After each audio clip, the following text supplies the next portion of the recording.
New York City was bustling as usual, with Peter Parker swinging through the skyline, feeling the thrill of being Spider-Man.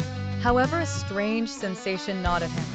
He could sense something unusual in the air, an imbalance like a crack in reality itself. That evening, as Peter returned home, he noticed flickering lights and distorted shadows. Suddenly, his phone buzzed with a message from Doctor Strange. "Meet me at the Sanctum. Urgent." When Peter arrived at the Sanctum Sanctorum, he found Doctor Strange deep in concentration. "Peter," he said, not looking up, "the multiverse is in turmoil. I've detected anomalies across various realities. We need to act quickly." "What kind of anomalies?" Peter asked, concerned. "Entities from alternate dimensions are leaking into our world, distorting reality. It's the work of someone powerful," Strange replied. As they prepared to travel through dimensions, Strange opened a portal, revealing a swirling vortex of colors. "Stay close," he warned, leading the way. They stepped through and emerged in a dystopian New York where shadows roamed freely and fear gripped the hearts of its inhabitants. Suddenly, a figure appeared, a version of Spider-Man, but darker and more menacing. "You shouldn't be here," he growled, his eyes glowing red. "Leave this reality or face the consequences." Peter's instincts kicked in. "I'm not going anywhere," he shouted, launching himself at the dark Spider-Man. They clashed, webs flying and fists connecting. Doctor Strange conjured spells to protect the citizens who watched in fear. "We need to subdue him without harming him," Strange yelled. Peter managed to pin down the dark Spider-Man, but the figure grinned. "You think you can defeat me?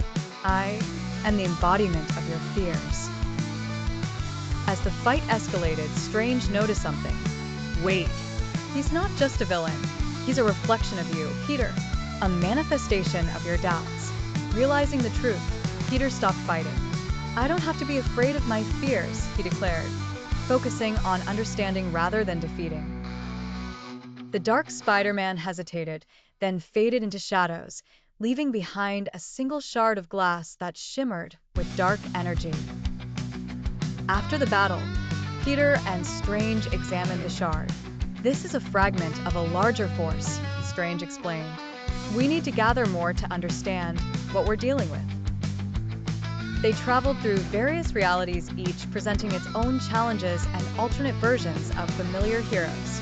In one world, they encountered a heroic version of Venom, who had embraced his powers for good. "Strange energies are affecting our dimension too," Venom explained. With Venom's help, they formed a team comprising various alternate versions of heroes: Spider-Gwen, Miles Morales, and even a futuristic Spider-Man 2099.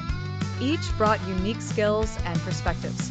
"Together, we can confront this threat," Miles said, enthusiasm shining in his eyes.